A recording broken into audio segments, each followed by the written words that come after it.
Welcome to Radha channel. ನೋಡಿ, ನಾನಿವತ್ತು ಸೊಪ್ಪಿನ ಸಾಗು ಮಾಡಿ ತೋರಿಸ್ತಾ ಇದ್ದೆ. 1 ಕಪ್ಪು ಬೇಳೆ ಬೇಯಿಸಿ ಇಟ್ಕೊಂಡಿದ್ದೆ.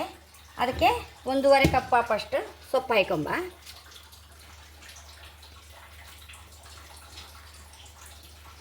ಇದನ್ನೀಗ ಒಲೆ ಮೇಲೆ ಇಟ್ಕೊಂಡು ಬೇಯಿಸ್ಕೊಂತೆ. ಈಗ ಒಲೆ ಮೇಲೆ ಇಟ್ಕೊಂಡು ಬೇಯಿಸ್ಕೊಂಬ. ಅಷ್ಟರೊಳಗೊಂದು ಮಸಾಲೆ ಹುರ್ಕೊಂಬ. ಚೂರು ಮಸಾಲೆ ಹುರ್ಕೊಂಬ. ಎಣ್ಣೆ ಹಾಕೊಂಡಿದ್ದೆ, ಮೆಣಸು ಹಾಕೊಂಡಿದ್ದೆ,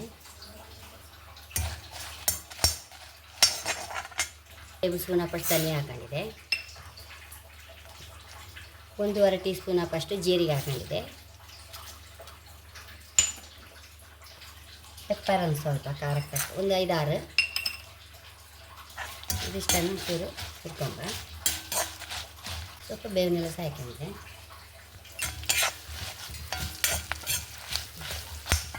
ಒಂದು ಕಪ್ ಅಪ್ಪಷ್ಟು ಕಾಯಿ ಹಾಕೊಂಡಿದ್ದೆ. ಇದನ್ನೀಗ ಹರ್ಕೊಂಡು ಬರ್ತೆ. ಇದಕ್ಕೆ ಒಂಚೂರು ಅರಿಶಿನ, ಉಪ್ಪು, ಸ್ವಲ್ಪ ಬೆಲ್ಲ, 2-3 ನೋಡಿ ಹಾಕೊಂಡಿದೆ. ಹುಣಸೆ ಹುಳಿ ಹಾಕೊಳ್ಳೋರು ಹುಣಸೆ ಹುಳಿ ಹಾಕೊಳ್ಳಿ. ಒಂದು ಸಲ ಮಚ್ಚಿ ಪುನಃ ಮುಚ್ಚಿಟ್ಟು ಬಿಡುವ. ಇದನ್ನು ಮಿಕ್ಸಿಗೆ ಹಾಕೊಂತ ಇದೆ. ಎಣ್ಣೆ ಹಾಕೊಂಬ. ಒಗ್ಗರಣೆಗೆ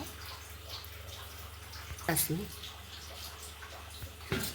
ಸ್ವಲ್ಪ ಸಣ್ಣ ಕತ್ತರಿಸು 7-8 ಬೆಳ್ಳುಳ್ಳಿ ಸಣ್ಣ ಕತ್ತರಿಸ್ಕೊಂಡದ್ದು ಹಾಕೊಂತ ಇದ್ದೆ. ಈರುಳ್ಳಿ ಹಾಕೊಂತ ಇದ್ದೆ.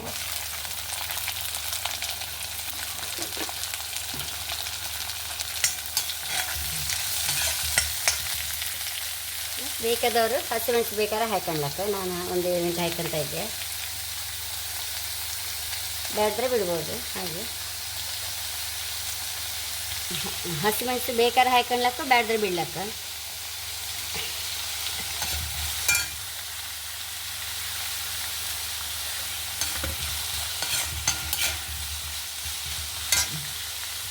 ನೀರುಳ್ಳಿ ರೋಸ್ಟ್ ಆಯ್ತಲ್ಲ, ಈ ಹುಳಿಗೆ ಹಾಕೊಂಬ. ನೀರೆಲ್ಲ ಹಾಕೊಂತ ಇದ್ದೆ.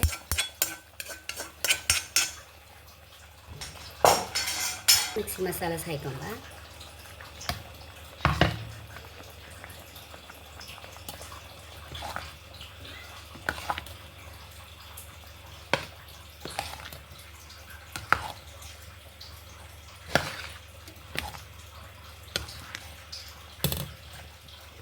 ಕುದಿ ಬಂದಾಯಿತು. ಆಫ್ ಮಾಡುವ.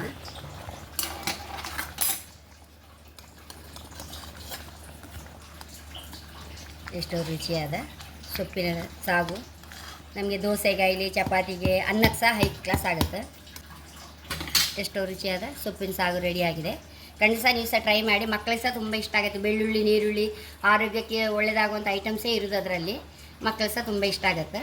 ಹಾಗೆ ನನ್ನ ಚಾನಲ್ ಇಷ್ಟ ಆದರೆ ಸಬ್ಸ್ಕ್ರೈಬ್ ಮಾಡಿ, ಲೈಕ್ ಮಾಡಿ, ಕಾಮೆಂಟ್ ಮಾಡೋದಂತ ಮರೆಯಬೇಡಿ. Thank you.